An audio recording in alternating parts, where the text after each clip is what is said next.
Welcome to part 3 of Negotiating Fundamentals. This is Deb Calvert with People First Productivity Solutions, and this 4-part series is related to the fundamentals of negotiating. Even though we're talking strictly about the fundamentals, this is absolutely appropriate too for those of you who are at a more intermediate or advanced level of negotiating.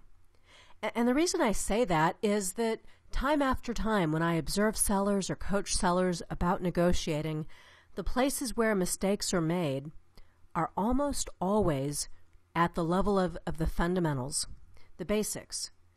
So coming back to these fundamentals is not a bad idea, to be able to get some refresher, to be able to look at the shortcuts that you might have been using. Back to the basics is almost always the right thing to do so that you can be more effective in your negotiations. Now, although we're talking about the fundamentals, what we've been describing in this series is absolutely relevant whether you're talking about a short-term or a long-term negotiating process, no matter who you're working with, if you're negotiating with somebody in the C-suite or if you're dealing with a third-party professional negotiator. We're covering the fundamentals that are applicable in all those situations. This is part 3, and in this part we're going to be focusing on the preparation you need to do in order to be ready for negotiation. And we're talking about that in terms of your own position, the kinds of things you need to do, including the terminology and the strategies that you need to know. We're packing in quite a bit into this session, just like we have done in part 1 about the value and what you need to know about value in negotiation. And just like we did in part 2, where we talked about the 5 different conflict styles that people use in negotiation and how you need to be adaptable so that you can handle any of those 5 different styles. And we'll do the same thing in part 4 as well, where we tackle questions that you need in order to be more effective in negotiating. In this part, though, part 3, we're talking about your position. And this segment in the series does go back to preparation because these principles that we'll talk about here they're really essential, absolutely essential in preparation.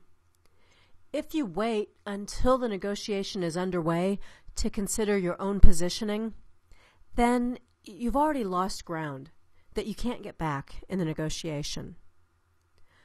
Unfortunately, a lot of sellers walk into negotiation without thinking through their own position. What this means is that the whole exchange is in reaction to the other party's positions.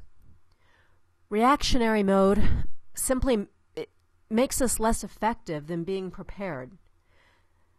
There's no other way to say it. This is an absolute. It's proven, it's solidly researched.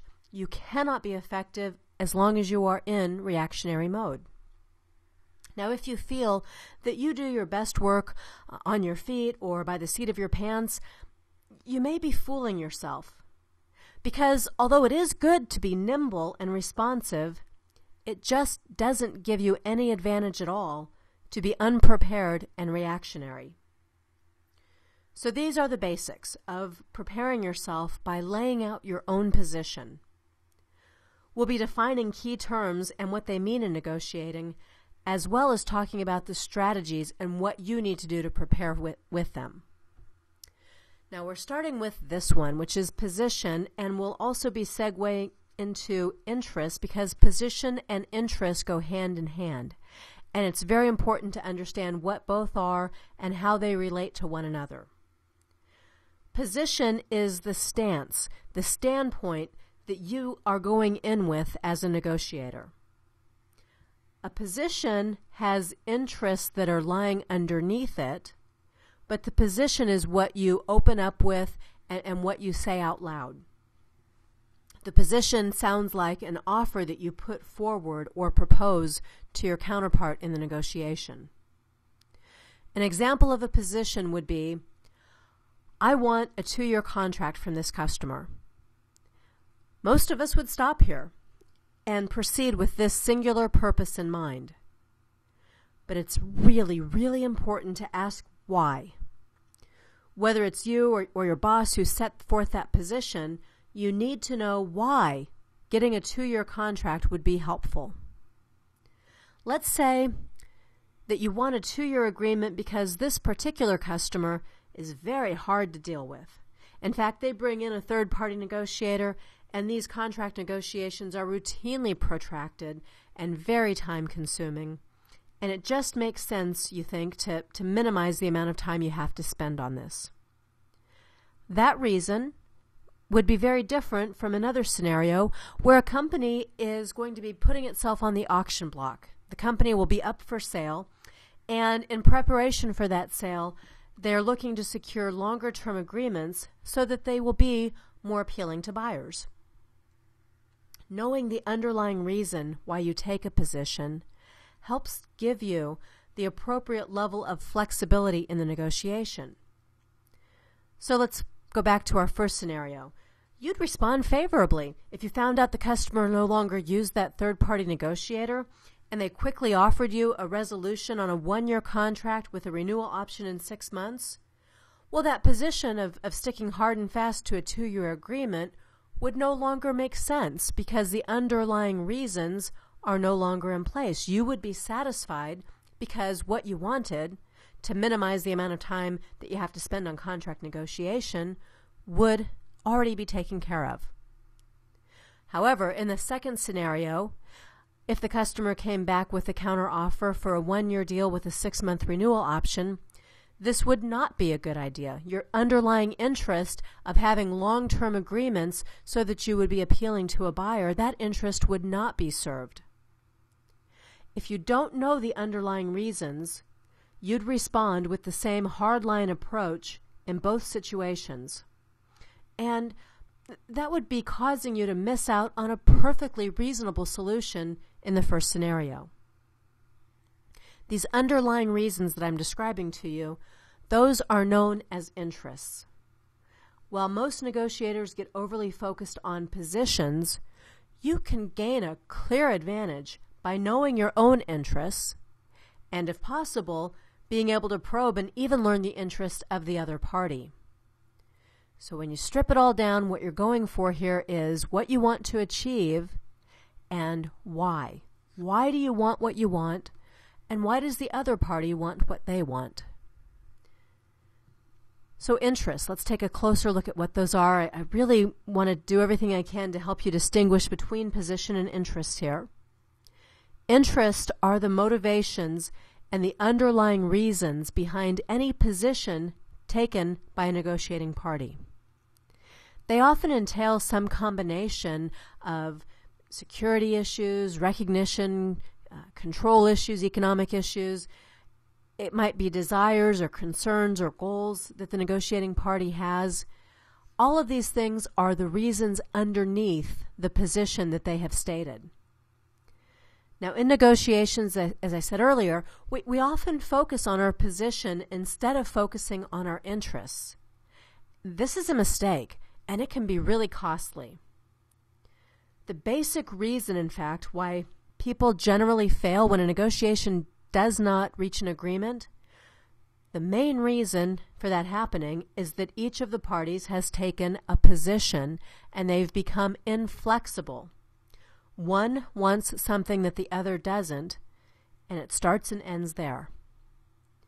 The crucial question that neither party has asked the other, and that they may not have asked themselves, is to explain the reason and the motivation behind their position. The motivating forces, the reasons which underlie their negotiating positions, are what we're referring to as the interests. Interests are the why. They're the basis for the position that's been taken. There's a classic example which illustrates how our knowing the other person's interest might overcome positions. So I want you to picture this. We've got 2 men, and they're seated together in a room inside a building. And they're at odds with each other on whether to keep a window open or to close the window. And this is just an ongoing feud. You can sort of picture it. Open, closed, back and forth, until a third person comes in and inquires about the dispute. And one man, of course, demands that the window be closed, while the other says he needs that window open. So the inquiry continues to ask, why. Why do you want the window open, and why do you want the window closed? And what comes out of this, because of the third person's question, is that the person asking if the window be closed is trying to avoid an uncomfortable draft, while the person who wants the window open feels a real need for fresh air. Knowing these underlying reasons, the third person simply walks into an adjoining room, opens those windows, comes back into this room, and closes these windows, and the situation is resolved. No more draft, and yet there is still fresh air circulating. This is the kind of thing we need to be thinking about and doing in our own negotiations. We get creative, smart solutions that satisfy everybody's interests when we know what those interests are. Interests often have some relation to basic human needs. That's why they're so powerful as influences in our decision-making process. But because they're emotional, we're not always entirely comfortable surfacing those issues or even talking about our own, sometimes in acknowledging our own to ourselves. Nonetheless, this is important, and we've got to surface this because if we don't, we will be stuck on positions in every negotiation. Okay, so we're going to ferret out this information because it's necessary, not only about our own interests, but the interest of the other side. And in order to do that, we have to ask questions. When somebody says, this is what I want to achieve, we have to be willing to ask, tell me what's important about that to you. What would it serve for you to have that particular position met? Before the negotiation, though, those are the exact same questions that you'd have to ask yourself. And if the reasons that you have are emotional, and if the reasons that in the negotiation the other party has are sort of emotional, what you have to do at that point is take a step back. You need to be objective and to maintain neutrality throughout the negotiation. So to do that, even when something emotional surfaces, you have to be able to keep that emotion in check, to be able to separate the effectiveness that you need from the emotions that you feel, to try not to take a matter too personally, to try not to let the atmosphere be too highly charged. What you're looking to do is to think about what you want to achieve and why in as objective a form as possible. Okay, preparation-wise, the thing to do, though, is to know your own negotiating interests. That includes your tangible needs as well as what is under the surface. And then to sort out the emotions from that so that you can be objective and effective going into the negotiation. In our fourth and final part in this series, we'll be talking about the kinds of questions you want to ask during a negotiation, and we'll also cover those questions that will help you reveal the interest that the other party brings in. Okay, another concept to be considering once you've got your position and your interest established, you'll be able to really sort out what matters most to you so that when you go into the negotiation, you'll know what kinds of concessions you can make. Now, I'm going to talk about two different forms of concessions, but this truth is absolutely relevant in both kinds of concessions, and the truth is, you don't want to give up the things that matter most to you. Once you know your interests, your underlying reasons for your position, you'll have a real clarity about what does matter the most. One type of concession is known as log rolling. And we did talk about this in part 1 of the series, but let me just review here. Log rolling means that you are standing on one log, one particular item in the negotiation, up till the time when you need to move forward. And moving forward means that you walk away from the log that you've been balancing on. Log rolling means you're willing to move beyond some logs, to roll them behind you, so that you can get to the agreement you're looking for. And what savvy negotiators do is they know to start on the logs that they don't care at all about. In fact, savvy negotiators will pad what they're asking for with extra stuff so that they can easily roll away a few logs at the beginning, making it appear as though they've given some things up, when in fact their genuine interests, the things that really do matter to them, are being preserved. You want to know beforehand as much as you can about what really matters to them so that you don't have to play too much of this game. At the same time, in preparation, you want to sort out what matters most to you so that you have in your mind those absolutes, the things that no way, no how can you give up. And the things right behind that, the must-haves that you might be able to yield a little bit, you have a little ability to give up something, but primarily these have to remain intact for you. Underneath the absolutes and the must-haves, you've got the nice-to-haves and the giveaways. Giveaways, these are the ones I referred to as padding. Nice-to-haves are things that are true concessions. You really would like to have them, but you can use them to do some give and take. Now, this give and take is what I'm going to call a trade-off, because a log rolling might not involve any other concessions on the part of the other party, whereas a trade-off concession absolutely involves an if-then scenario. You'd be bargaining like this if you're using a trade-off. You would say, if you will sign a 2-year contract, then we will reduce your pricing by 2% during that 2-year term. A trade-off is conditional. It's contingent on the other party also giving something up. So preparation-wise, you want to be thinking about different scenarios and different configurations and combinations that you can make here. And if there are others who are involved with you on your side of the table in the negotiation, but perhaps they're not present in the negotiation, these are the invisible decision makers, then you've got to talk all these different possibilities out ahead of time. Otherwise, you'll end up stalling out the negotiation and having to go back and forth, and that always is disruptive to the negotiation.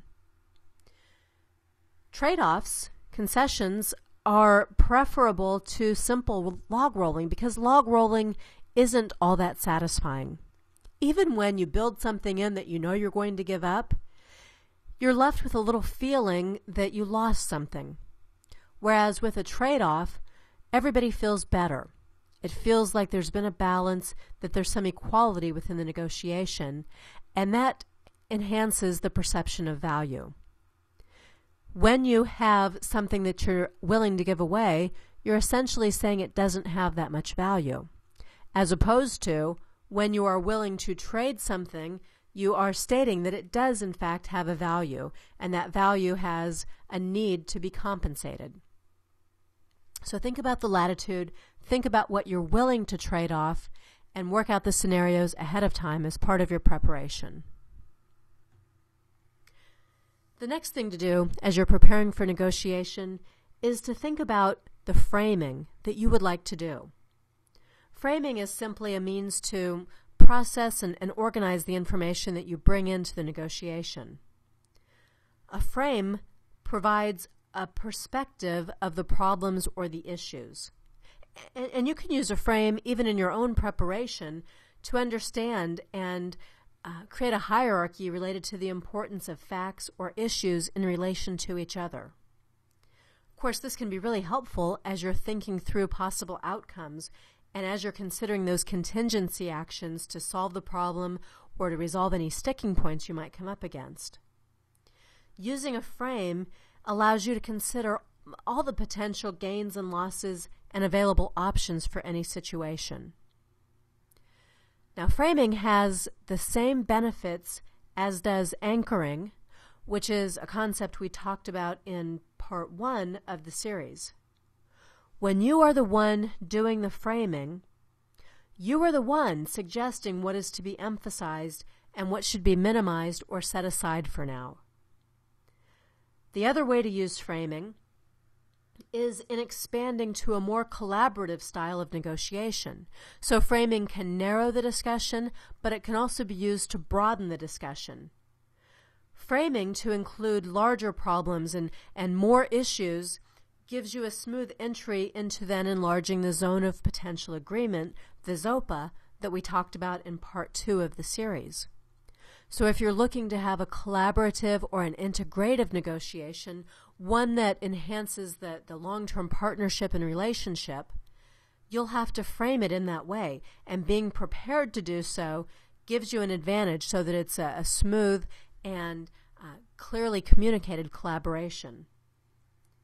Framing even before the negotiation begins helps you to do some other planning. It helps you to get the right people at the table, and it demonstrates your desire to have this be a smooth, partnered encounter. This next term is one that we'll need to spend a little bit of time on. The acronym Batna stands for Best Alternative to a Negotiated Agreement. It's the alternative action that will be taken in the event that your proposed agreement with another party fails to materialize. So if the negotiation is not resolved in a favorable way, what do you have as an alternative? And out of those alternatives, what is your best alternative to getting a negotiated agreement with this particular party? As you're thinking this through, you'll realize that if the potential results of your current negotiation only offer a value that's less than your Batna, so let's just use an example here. Let's say your negotiation that you're making is for $100,000, but the best outcome you're going to get is $90,000 from this particular party. You know, waiting in the wings, you've got a deal for $95,000.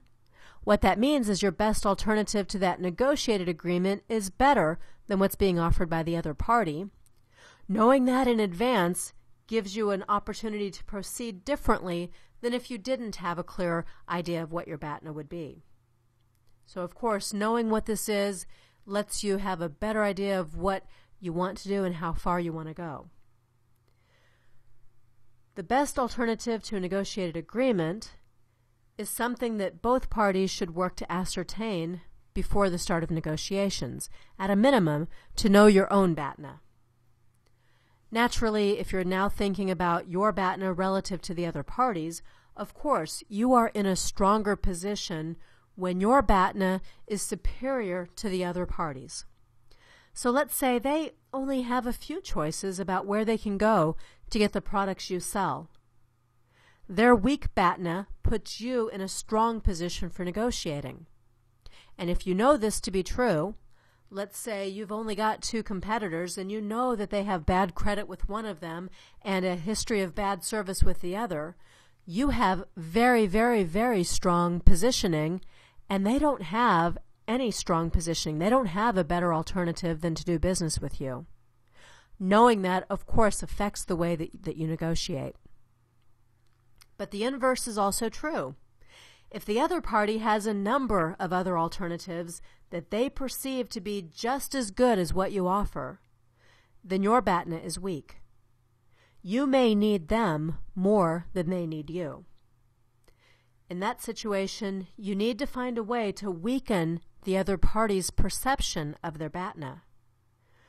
Okay, so what you would do then is, if they're thinking about a competitor, you'd provide information about your superior service. You'd offer a lower price if you could be their exclusive supplier. You'd explain why other customers prefer you, and so on. When you don't have a strong Batna, weakening the other party's perception of their own Batna is the only way to proceed. Prior to the negotiation, you'll want to prepare for this by gathering information and research to back up your claims. Now, when all parties know, you know and they know and you know that they know that you are in a weak position to negotiate, you have a decision to make. Again, this should be planned ahead. Will you acknowledge that you need their business? Or will you attempt to bluff through the negotiation? And how will you answer direct challenges to your value? Knowing what you're going to do helps you not to be caught off guard and enables you to speak from a position of confidence. Being confident, no matter how the Batna stacks up, is important if you are to get as much as you possibly can from the negotiation. The reservation price, also known as the walkaway price or point, is the least favorable point at which you will accept a negotiated agreement. Okay? For you, as a seller, this means the least amount, the minimum, the bottom that you would be prepared to accept. While for a buyer, it would mean the most, the maximum, the top that they would be prepared to pay. The reservation and the walkaway, they mean the same thing.